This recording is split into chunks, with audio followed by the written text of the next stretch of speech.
Welcome to the Make Water Work podcast, where we dive into the people, ideas, and innovation shaping the future of water. Each week, we share those stories and conversations with entrepreneurs, community champions, and innovators who are making water work for everyone. Whether you're a water professional, a curious innovator, or simply passionate about our most precious resource, this podcast is for you. Let's get started. Today, we are joined by a fascinating guest who I've had the privilege of getting to know over my entire career in water since 2018. This guest, I'm excited to talk to him because he does have a very unique perspective. We talk a lot, the title of this podcast is How Do You Make Water Work?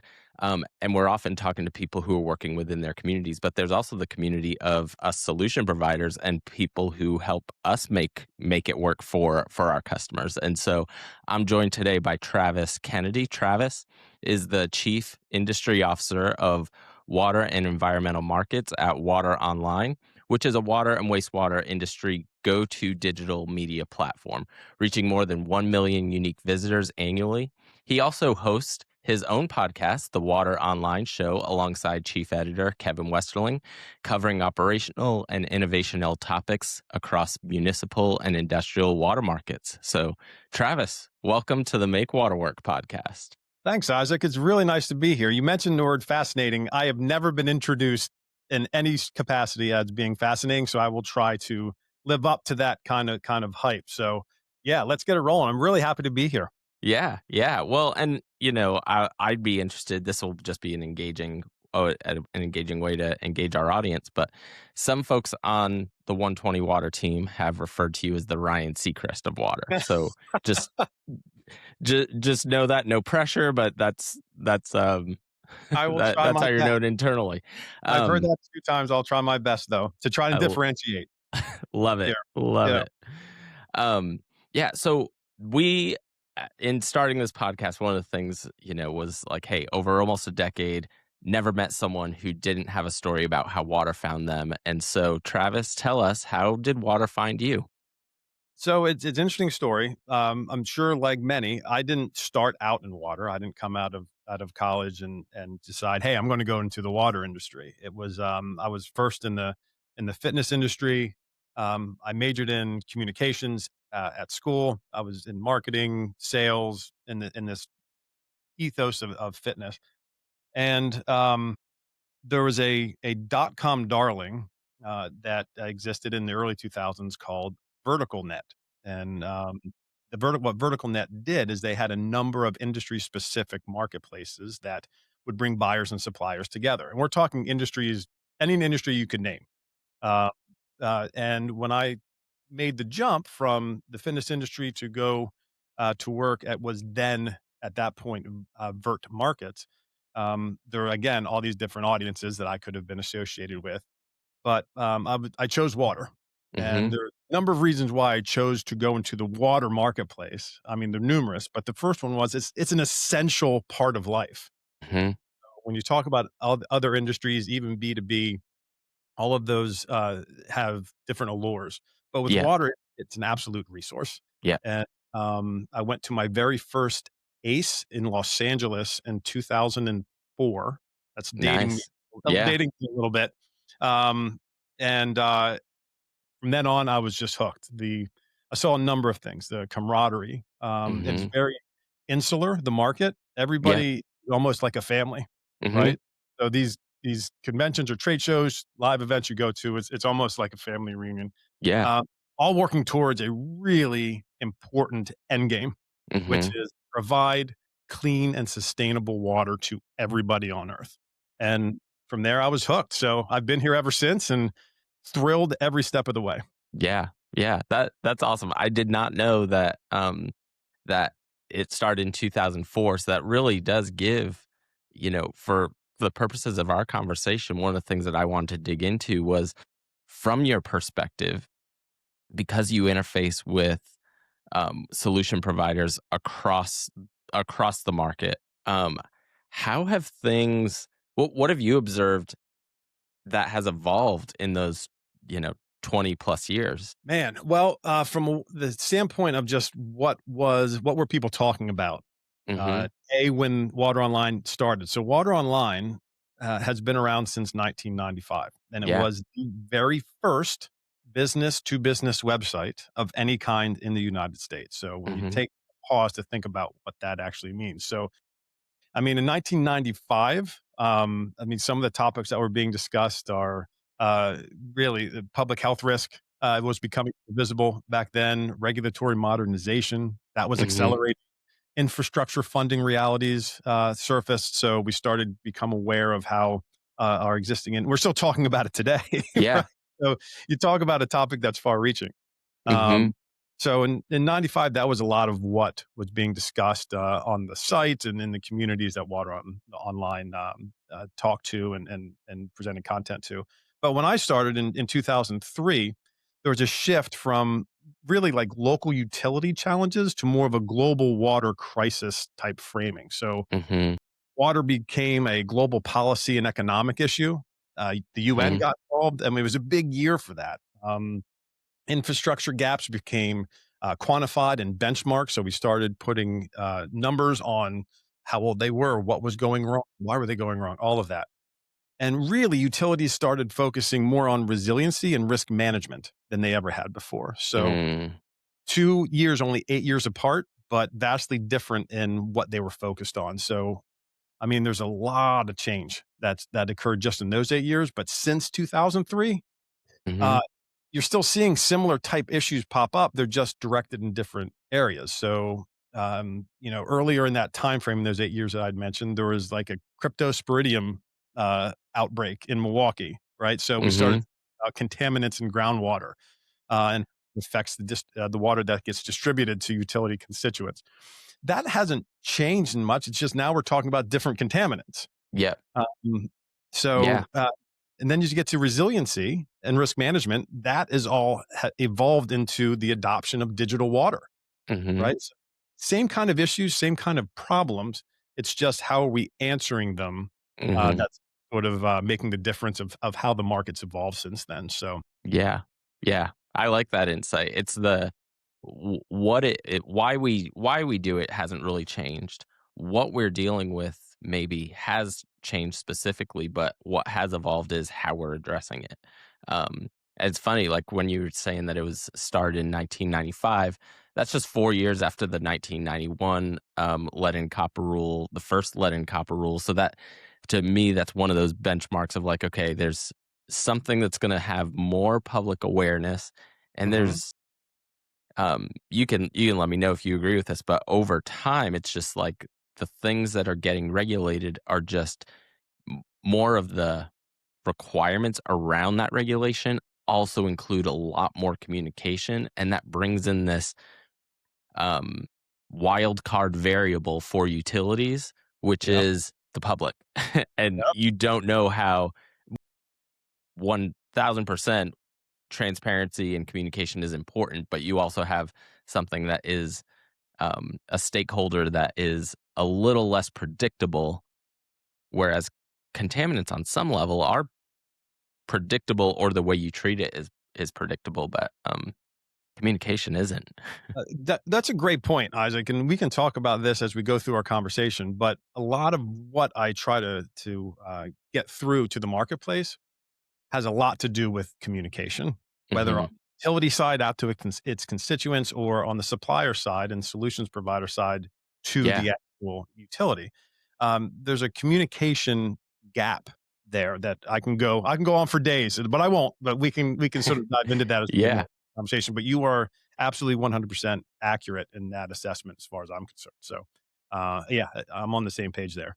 Yeah. Yeah. Well, and tell me some about um, more of in on Water Online, you've recently covered the top 10 trends shaping water in 2026 on your show. And, this was kind of, we were in Tampa at the Swan Conference together. And that Yeah. really kind of seemed to be the theme of that conference overall. But dive into that a little bit more. And we can certainly link to that in our show notes too. I mean, without a doubt. So Kevin and I did an episode of the Water Online Show earlier this year where we talked about top 10 trends shaping water for 2026. And digital transformation was one of those. Hmm. I can sort of dive into that in a minute, but I also want to make sure that we're focused on the contaminant side, and water distribution and distribution rehab and condition assessment. So things like PFAS, you alluded to this earlier, lead and copper.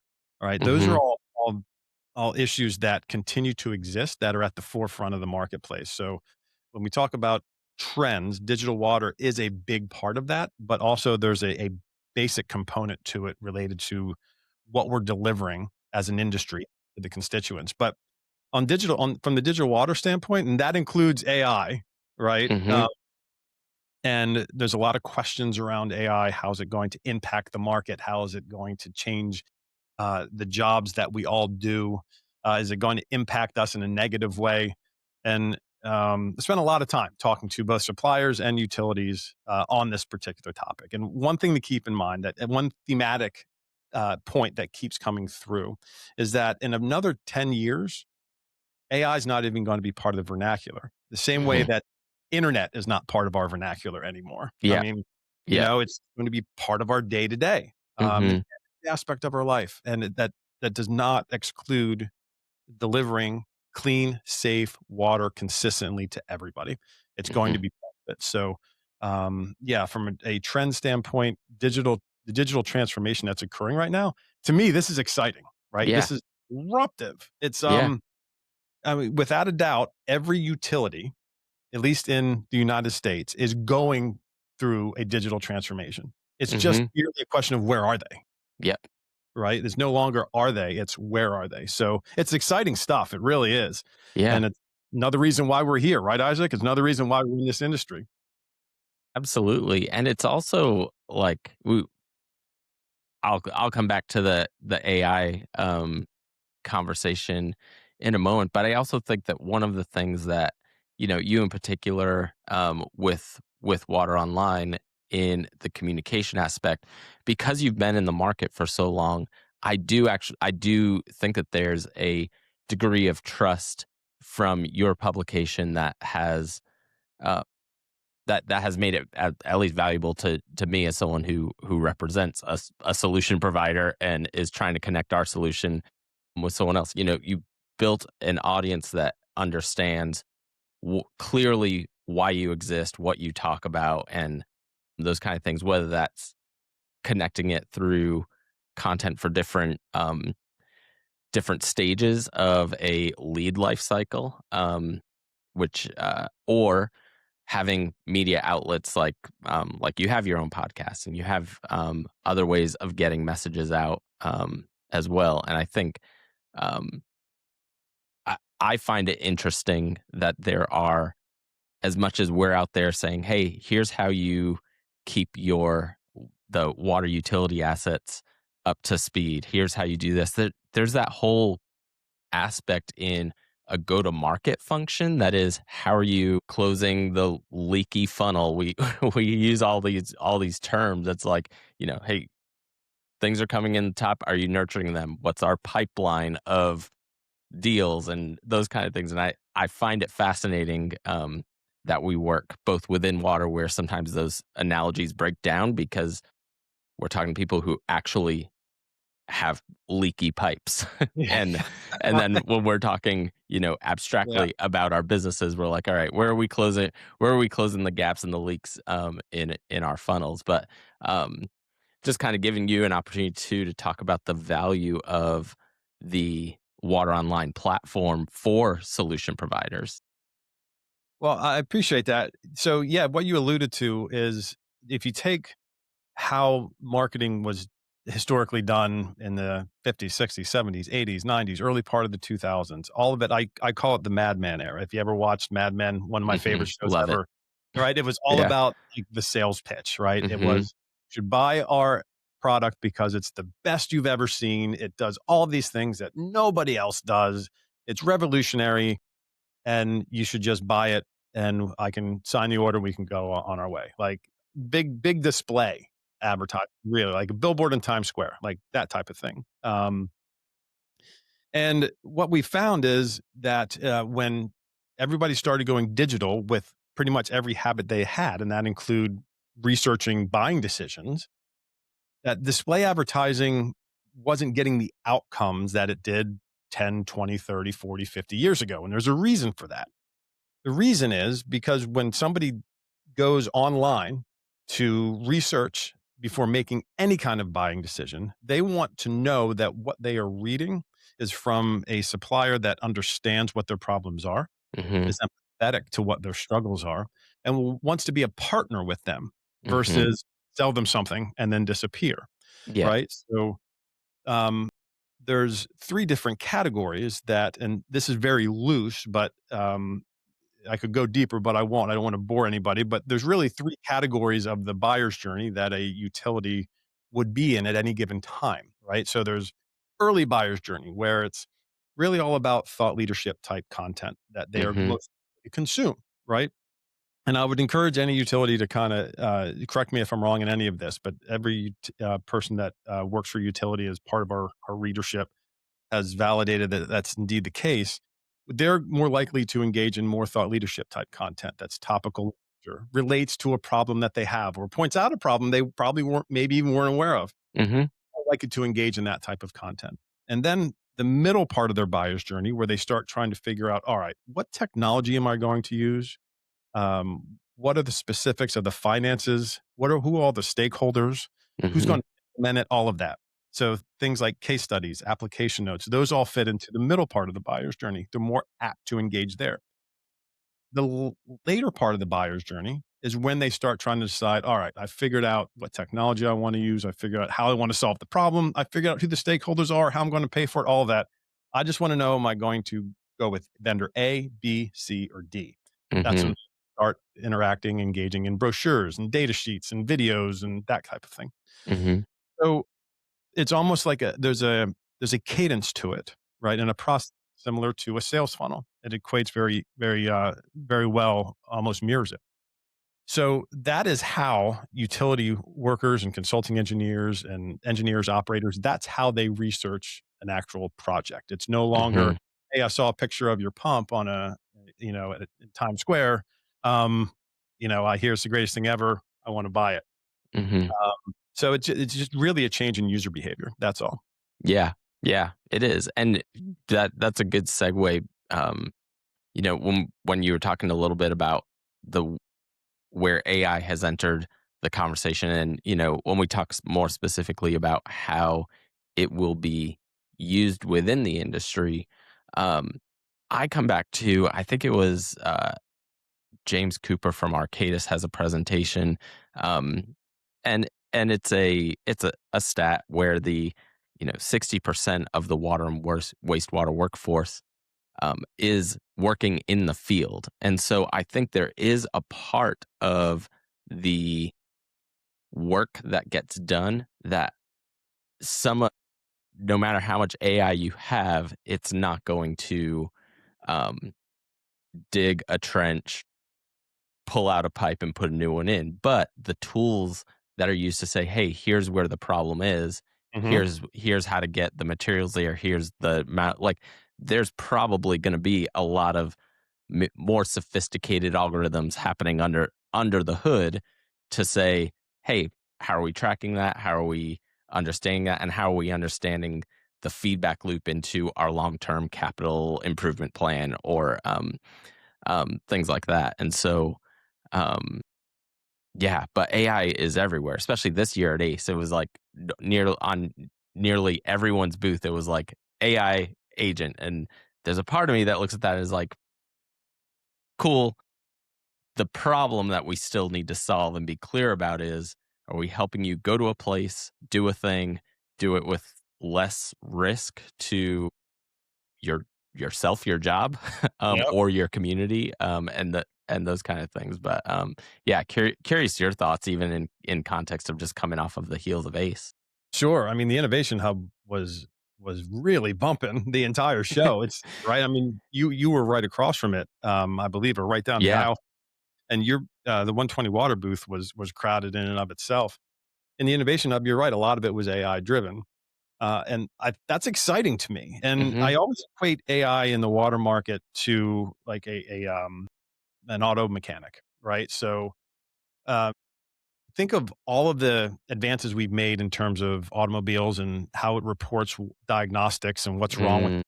where the problem is or where there might be a problem in the future, that kind of thing. So we don't have less auto mechanics, right? You still have to be out there to do the work. Mhm. The technology, a lot like AI and water, the technology is just allowing you to get to the problem quicker or Mhm. identify that there might be a problem quicker. Yeah. Um, so I love that analogy 'cause it I mean, it lines up, right? Because yeah. we're still going to need all hands on deck. Uh, Mhm. what we're delivering as an industry is too important to get wrong. Yeah. And without the knowledge, without the hands-on approach, like as you had mentioned, 60% are out in the field. That sounds right to me. Mhm. Um, we can't deliver what we promise our constituents, the utilities customers, all of those. We can't promise that without the work that they do. So Mhm. to me, it's exciting. It's going to make it should make everybody's job a little easier and Yeah. also more impactful. Yeah. That's all exciting. It just should be all good news as far as I'm Yeah. concerned. Yeah. Man, I feel like that analogy just kind of my brain just started taking off with it because I just had, I think my air conditioner in my, car wasn't working. I brought it in, but now, like, because everything's tied to a VIN number, Mhm. um, there's, the Carfax app, like, no matter who works on the car, I have a history. I don't need to remember to keep the receipts anymore. There's more transparency, if I go to sell that car, like, those records are now digital, and that's it. I think that's a great analogy that, like, I still take it to the mechanic. I'm not gonna do the work, but there is a higher degree of accountability between, like, "Hey, we're seeing the same thing. We know what the problems are. We know what the history is, on this vehicle." And so I have, I don't have to wonder as much if I'm bringing it to someone who, like, "Can I really trust them?" Those kind of things, because Right. you know yeah, Exactly. It's because we always say, transparency. like, business moves at the speed of trust, and when you're talking about the content in those different things, it is like building trust is a journey, but it can be accelerated if you're meeting the person at the right place where they are with the right message. And it doesn't always have to be like, I've got the best thing. It's like, hey, I understand. Let's just talk. Like, well, what is the problem you're trying to solve? And if I can't solve it, I'll at least point you in the direction of someone who can. Without a doubt, and I like the way you put it, like the speed of trust, because that's really how our industry, like other industries, go along a similar path. But in water, it's the same track, right? Whether we're talking Hmm. about solutions providers to utilities or utilities to their constituents and customers, right? Those interactions only move at the speed of how well they trust each other, right? Hmm. And that, of course, then leads you to, all right, so what's the communication look like between those entities? How all of that works. So I'm with you, right? I'm with you. I mean, AI is going to bring with it a level of accountability and increased trust because it's all visible, Hmm. and take some of that and apply it to not necessarily AI, but take that trust factor and Hmm. apply it to how we're communicating with each other throughout the entire industry. Yeah. Yeah. Yeah. Yeah. And I think as long as we're mindful that it doesn't erode our in-person authenticity, then I think, and I do think that that is one of those aspects that we're grappling with is like, hey, what are the parameters? What's the right container for this technology? Yeah. That it still helps us do our job, but not at the expense of human connection. I think uh, there's a lot of great conversations happening around that. Everywhere from policy, politics, local communities. How are we going to support this? Everything. Trust and Um, communication, that's what's important, you know? yeah, It touches every bit of the market. yeah, yeah, absolutely. Um, I'm I I want to kind of talk a little bit about where water goes from here. Like, we kind of hit on this a couple times, but from your seat, you've talked to hundreds of probably thousands of operators, engineers, regulators, and solution providers. What do you think the water sector is getting right now?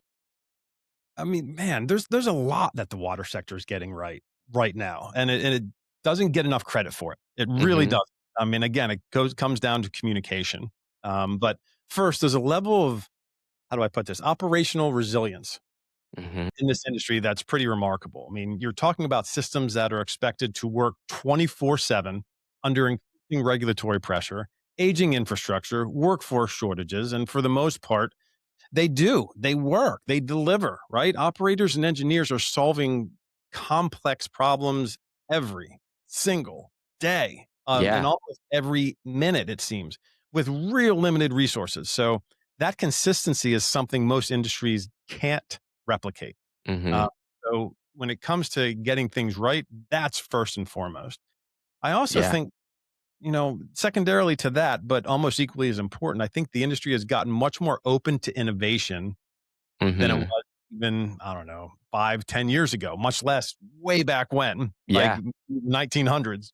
I mean, utilities are piloting new technologies, and vendors are bringing in more data-driven solutions, which we just touched on. And there's a growing willingness to test, learn, iterate, and it's not happening overnight, but the mindset itself has shifted from prove it over 20 years to at least let's take a look at that, Yeah. right? So Yeah. that's number 2, but, just a couple more thoughts because I love the question. Again, Hmm. the water sector doesn't get enough credit for what it's right. It only sort of shows up in a headline when something goes wrong. Hmm. But there's also been real progress in collaboration. You're seeing stronger alignment between utilities, regulators, solutions providers. They're Hmm. communicating better, which is exactly what we want. We want open communication. So whether that's around like PFAS or cybersecurity or Hmm. infrastructure funding, the conversation is more transparent. There's been a shared understanding that these challenges are just too big for one of those groups to solve by themselves. Um, those are 3 big things as it relates to what is the water industry actually getting right? I could go on for days. Yeah. Another 10 I could rattle off, but I'll leave it at those 3 because they're big ones.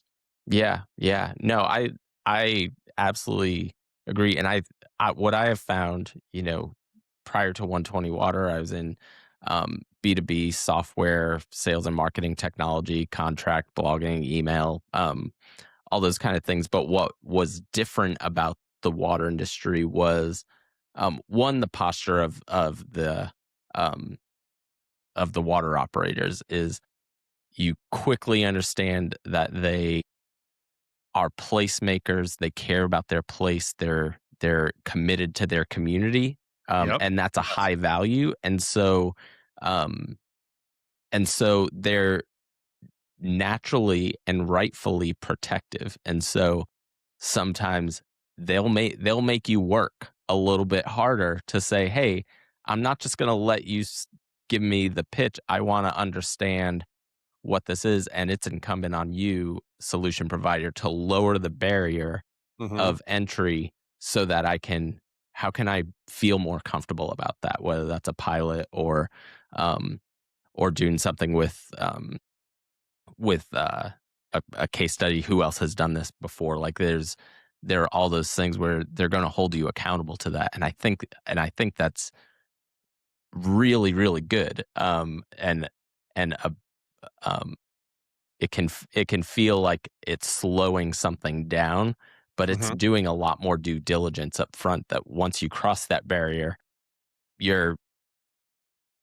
you've developed. I mean, we have a customer advisory board. We met with them at ACE. We had lunch with them. But so you're creating feedback loops where you're like, we're not just delivering one thing. We're establishing a relationship and a conversation to say, where can this keep going? And I think that's a mindset shift that they really support.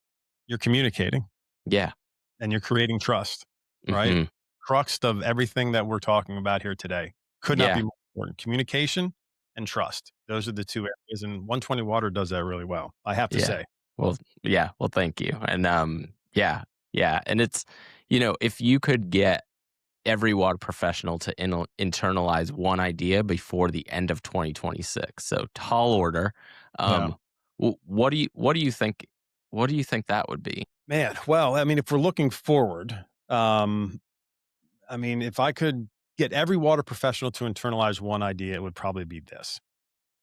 What you do isn't just important, it needs to be understood. So again, it comes down Mm, to communication and trust. So what I mean by that is like for a long time, the industry has operated under this assumption that doing the work well is just frankly, that's enough. And to be clear, that's the foundation as far as I'm concerned. That's really the sort of the foundation of what we're working off of. But we're at a point now where that alone doesn't carry the weight that it used to. I mean, there's funding decisions, regulatory direction, public trust. I mean, that's a big one. They're all influenced by how well the story of that work is communicated. If people don't understand what it takes to deliver safe, reliable, consistent water, if they don't see the complexity and the trade offs and the cost of inaction, then it just becomes really difficult to sustain the systems that we all rely on. Um, mhm. so, I mean, that at its core Yeah, is need you to internalize the fact that just doing the job is the foundation, but it needs to be communicated in a way that your customers, whether you're a solutions provider, uh, customers are those utilities, or the utilities and your customers are those constituents that you serve in the community. You have to communicate so that the work you're doing is understood, not yeah, just proof of concept. yeah, yeah. I love that so much, and I think I can speak for myself in just saying that was one of the keys, like, for me coming into the water industry in 2018 was finding, like, hey, who are the people that can be guides to saying how my question was, how do I understand this audience? How do I understand, um, what works and what doesn't? What posture, do I need to take? And, I remember meeting you at our, first ACE Yep. um, and getting um, I can remember you showing up with, I think it was a binder that was showing, like, hey, here's what you get with Water Online. Here's our audience. Here's this. It was clearly articulated, and we've joked in the past. I've said, you can't spell Water Online without R-O-N-I, Which I've but stolen. I've stolen yeah, that because and I love it. yeah, but I think it is just a having clarity about what are the channels, how are we gonna communicate this, um, that's been helpful, and just like we talk about with, I know this is a little bit of a commercial for Water Online, but I'll I take it. I'll it's take well deserved because I think, just like we're telling our customers, like, hey, you need to communicate and have dashboards about how things are working. Like, that is part of what's built into the system. And so, understanding, hey, when we're putting out this piece of content, we're seeing how it's performing within an audience that we know we want to reach. There's I think the hardest thing with this era is there's so much noise. And so the challenge isn't getting a message out to everyone, it's getting a message out to the right ones. And so, I think that's something that you and the team at Water Online have done really well as you've grown. And you guys have been adding to your team too. We have, yes, we have been. So, it's ever expanding as Mhm, needs pop up, and the way that we present content is constantly evolving. So that includes needing to bring in new people with fresh ideas as to the best way to do that, and we can merge that with our industry knowledge that we've gained over the past 20 plus years as to how engineers and operators like to receive that kind of content. I mean, you're right. In a sense, if every solutions provider was given the choice of like, all right, if I could get 1,000 people, 1,000 operators and engineers into a room to hear what I have to say, and then be able mhm, to know that they are within my purview of who our solutions can actually help. 99 out of 100 would sign up for it tomorrow because mhm. they can visualize them being in a room. But Water Online works the exact same way. We are going to get you in front of those engineers, operators, regulators, contractors that are involved in this. And there's really, I mean, we've broken it down to there's about 5.4. I know that's oddly specific, but about 5.4 stakeholders when at any utility on average. And we're talking, it can be DC water all the way down to a two-person show, in the middle of Idaho. But there's usually about 5.4 stakeholders for any system, engineered or otherwise, is purchased. So it's important to make sure that you're speaking to hitting on all of them, because all of those stakeholders are going to have different reasons for wanting to invest in your solution. Yep. Um, they all have different responsibilities to their constituents, of which they deliver water for. So it's important. That's why we're communication and content, and the buyer's journey, it all sort of works in conjunction and in lockstep with helping to keep the industry moving forward, and having utilities, engineers, end users, and solutions providers just sort of all working together towards the Mhm. exact. And the goal is not hard to decipher. It's, Yeah. again, we're clean, safe, and consistent drinking water, and being able to treat and move wastewater as well.